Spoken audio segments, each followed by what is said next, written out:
సైతాను మనల్ని శోధించడానికి ఎవరో కొత్త వ్యక్తుల ద్వారా రాడు. మళ్ళీ చెప్తున్నా, సైతాను మనల్ని శోధించడానికి ఎవరో కొత్త వ్యక్తుల ద్వారా రాడు. మనకు బాగా పరిచయం ఉన్నోళ్లే, మనకు సమీపంగా ఉన్నోళ్లే, ఎవరి మాటకు మనం ఈజీగా బుక్ అవుతామో అలాంటి వ్యక్తుల ద్వారానే మనల్ని డిస్టర్బ్ చేసే అవకాశం ఉంది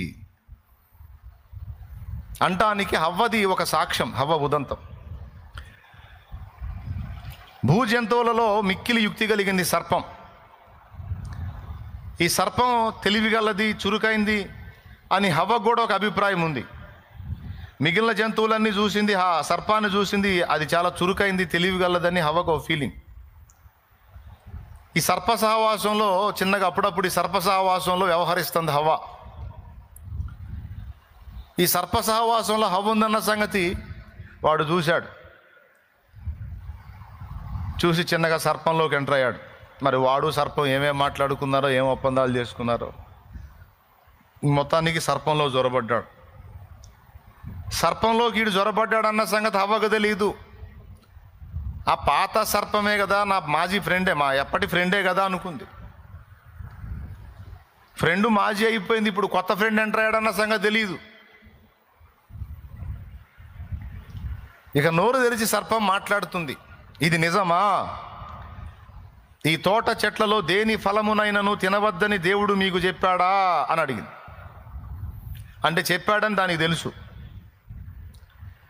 వెంటనే హవ్వ అంది, ఈ తోటలోని చెట్ల పండ్లన్నీ మేము తినొచ్చు, కానీ తోట మధ్యలో ఉన్న మంచి చెడుల తెలివినిచ్చేటువంటి ఆ పండును మేము తినకూడదు, దాన్ని ముట్టకూడదని కూడా చెప్పింది. అబ్బో, అవునా? ఎందుకని తినొద్దు, ఎందుకు ముట్టొద్దు? మీరు స్తోత్రం చెప్పండి ప్రభువుకు ఒకసారి గట్టిగా. అంటే అది తింటే మేము చస్తాము అని తండ్రి చెప్పాడు. అది తింటే మరణం వచ్చిందని చెప్పాడు. అందుకే మేము తినొద్దు, ముట్టొద్దు అనుకుంటున్నాం. పిచ్చి మొహమా, ఎవరు చెప్పారు? నేను నీ ఫ్రెండ్ను కదా, నీకు అబద్ధం చెబుతానా? ఎంతకాలం నుంచి మనం కలిసి ఫ్రెండ్షిప్ చేస్తున్నాం. నేను నీకు అబద్ధం చెబుతానా? నేను నీకు అన్యాయం చేస్తానా? నేను నిన్ను మోసం చేస్తానా? నమ్మబలకటం అంటారు. ఇప్పుడు ఇలా నమ్మబలిగే కదా చాలామందిని ముంచింది. స్తోత్రం. ఏం చెప్పరే? ఇప్పుడు చాలామంది మోసపోయింది ఎక్కడ? ఈ నమ్మబలిగిన మాటలినే మునిగారు. పాపం అనుభవించిన వాళ్ళకి తెలిసిద్ది ఈ బాధ. కొంతమంది నమ్మకంగా పలికిన మాటలను విని కొంతమంది మోసపోయి జీవితాలనే పాడు చేసుకున్న చరిత్ర చాలామందికి ఉంది. బాగా నమ్మబలికి చెప్పింది, ఏమి లేదు, అది తింటే మీరు చావనే చావరు, మంచి చెడ్డల తెలివి మీకు వచ్చింది, జ్ఞానం వచ్చింది, జ్ఞానవంతులు అయిపోతారు. ఇంకా ఒక మాటలో చెప్పాలంటే మీరు దేవతల వలె ఉందురు అన్నాడు. అలా మీరు ఉంటుంది దేవుడికి ఇష్టం లేదు, అందుకే తినొద్దని చెప్పాడు అని దేవుని ప్రేమని ఈమె శంకించేటట్టు వాడు శోధించాడు. అది వాడి పని. అయితే ఇక్కడ విషయం ఏంటంటే ఫస్ట్ నుంచి హవ్వకు డౌట్ ఉంది. అన్నీ తినమన్న దేవుడు అదెందుకు తినొద్దన్నాడు? ఆ ఒక్కటి కూడా అడ్డు పెట్టకపోతే బాగుండేది కదా అని ఆ ఫీలింగ్.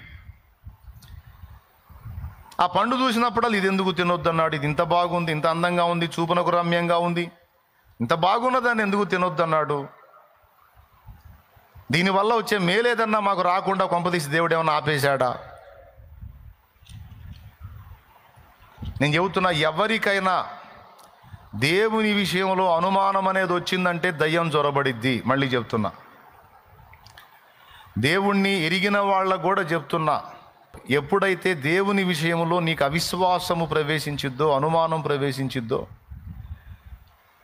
దయ్యం వచ్చి నీకు అందుబాటులోకి వచ్చేసిద్ది, దురాత్మ. అది ఫిక్స్ అయిపోయావంటే నీలోకి ఎంటర్ అయిపోయిద్ది. అది ఏం చెప్పాను ఒకసారి చెప్పండి మీరు. దేవుని విషయంలో అనుమానం అనేది నీకు వచ్చిందంటే దయ్యము నీకు సమీపం అయ్యిద్ది. దానికి కావాల్సింది అదే. ఒకవేళ అనుమానం దేవుని విషయంలో నీకు లేదనుకో, నీ దగ్గరకు వచ్చినా వెళ్ళిపోయిద్ది. ఎవరి హృదయంలో అయితే దేవుని ఎడల అనుమానం అనేది ఉంటుందో వాళ్ళని సమీపించి వాళ్ళ దగ్గర నివాసం ఉండే అవకాశం దయ్యానికి ఉంది. హవ్వకి ముందు నుంచి ఆ డౌట్ ఉండే, ఎందుకు తినొద్దన్నాడు, ఎందుకు తినొద్దన్నాడు. సరే, వీడు చెప్పాడు కదా, సర్పంలో ఉండి తింటే జ్ఞానవంతులు అవుతారు, దేవతల వలె ఉందురు అన్నాడు కదా. మీ కళ్ళు తెరవబడతాయి అన్నాడు కదా. వెంటనే ఇది నిజమే అనుకుందామే. ఏం చెప్దాం, నిజం కంటే అబద్ధాలు తీయగుంటాయి కదా. మనం నిజం చెబితే నమ్మరు సామాన్యంగా, ముఖం పగిలిన తర్వాత నమ్ముతారు. నిజమే వదినా, నువ్వు చెప్పినట్టు అయ్యింది, నువ్వు ఫస్ట్ నుంచి మొత్తుకుంటానే ఉన్నావు, అది అబద్ధం, నమ్మొద్దు నమ్మొద్దు నమ్మొద్దు అని చెప్తానే ఉన్నావు, వినక నేను ఎట్లా అయిపోయాను. అబద్ధాలు భలే తీయగుంటాయి, చాలా మాధుర్యంగా ఉంటాయి. నిజాలు కొంచెం నిప్పులాగా కాస్త గాయపరుస్తుంటాయి. ఎంత తీయగా ఉన్నా అబద్ధం నాశనం చేసిద్ది, సత్యమే మనల్ని కాపాడిద్ది. దేవుడు చెప్పింది సత్యం, సాతాను చెప్పింది అబద్ధం. పండు తిన్నారు, ఆమె తిన్నది, కొన్ని తీసుకెళ్ళి భర్త కూడా ఇచ్చింది. ఆదాం చూశాడు, తిన్నావా అన్నాడు. తిన్నానండి అంది. ఓస పిచ్చిదానా, ఎంత పని చేశావు? తండ్రి వద్దని చెప్పాడు కదా, అది తింటే చస్తామని చెప్పాడు కదా, అట్లెట్లా తిన్నావు నువ్వు? ఆలోచనలో పడ్డాడు. ఇప్పుడు నేను తినను, ఆమె తిన్నది. సాయంత్రానికి చల్లబూట తండ్రి వస్తాడు, ఆమె తిన్నదన్న సంగతి తెలిసిందంటే ఆమెను నాశనం చేస్తాడు. మళ్ళీ ఇంకొక ఆమెను నిర్మించి నాకు ఇవ్వడానికి ప్రయత్నం చేస్తాడు. అప్పుడు ఈ పనికి మాలింది పోయిద్దిగా. దేవుడు ఏం చెప్పాడు? నీ భార్యను ప్రేమించాలి. అప్పుడు ఆదాము ఆలోచించాడు, సరే నేనుండి ఆమె పోయిన తర్వాత ఇంకా నా బ్రతుకి విలువేముంది? పోతే ఇద్దరం పోతాం, బతికితే ఇద్దరం బతుకుతాం. చూడండి పురుషుడి హృదయంలో ఎంత ప్రేమ ఉందో. దేవునికి స్తోత్రం, హల్లెలూయా. తెలుసుకోండి ఎంత మంచోళ్ళో పురుషులు చూడండి. ఇదంతా స్టార్టింగ్ స్టేజ్, ఏం ఫీల్ అవ్వద్దు, నిజం అనుకుని భ్రమపడొద్దు, ఏం లేదు, అంత బుస్సే. ఇదంతా పండు తినక ముందు లక్షణం, తిన్నాక మారింది మైండ్. ఇద్దరుగా డి అంటే డి అయిపోయారు, ఇక ఎవరు మంచోళ్ళు లేరు. పండు తినకముందు ఇలాంటి ఆలోచన చేశాడు, అరే రే రే ఆమె చచ్చి నేను బతికుండి ప్రయోజనమే ఉంది, నేను కూడా తింటా. అప్పుడు దేవుడు నన్ను ఆమెను ఇద్దరిని ప్రేమిస్తాడు కనుక బతకనిస్తే ఇద్దరం బతుకుతాం, చంపేస్తే ఇద్దరం చేస్తాం. అంత అంకితమై ఉన్నాడు భార్యకి పండు తినక ముందు. ఆయన కూడా తీసుకొని తిన్నాడు. తిన్న తర్వాత నిజంగా అనుకున్నట్టే వాళ్ళు తాము దిగంబరులమని అర్థమైంది. అప్పటిదాకా వాళ్ళు దిగంబరత్వాన్ని గురించి ఆలోచనే లేదు వాళ్ళకి, దేహపు సిగ్గు కప్పుకునే ఆలోచనే లేదు వాళ్ళకి. ఏ అరమరిక లేకుండా తండ్రి ఎదుటికి వెళ్ళగలిగారు, ఏ ఫీలింగ్ లేకుండా తండ్రితో గడపగలిగారు, దేవునితో గడపగలిగారు. ఇప్పుడు ఆ పండు తిన్న తర్వాత వాళ్ళకి ఇక భౌతిక జ్ఞానం వచ్చింది, భూ సంబంధమైన జ్ఞానం వచ్చింది. ఆ భూ సంబంధమైన జ్ఞానం ఏం చేసిందో తెలుసా? దేవునికి దగ్గర చేయలా. అంతకుముందు భూ సంబంధమైన జ్ఞానం లేదు, పర సంబంధమైన జ్ఞానం ఉంది, అది దేవునికి దగ్గర చేసింది. బ్రదర్ వింటున్నారా? స్తోత్రాలు చెప్పండి.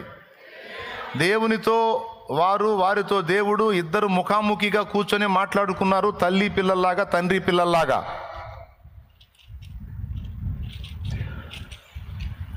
ఆదాము కూడా చాలా జ్ఞానవంతుడిగా కనపడతాడు. భూ జంతువులకన్నిటికీ ఆదామే పేర్లు పెట్టాడు.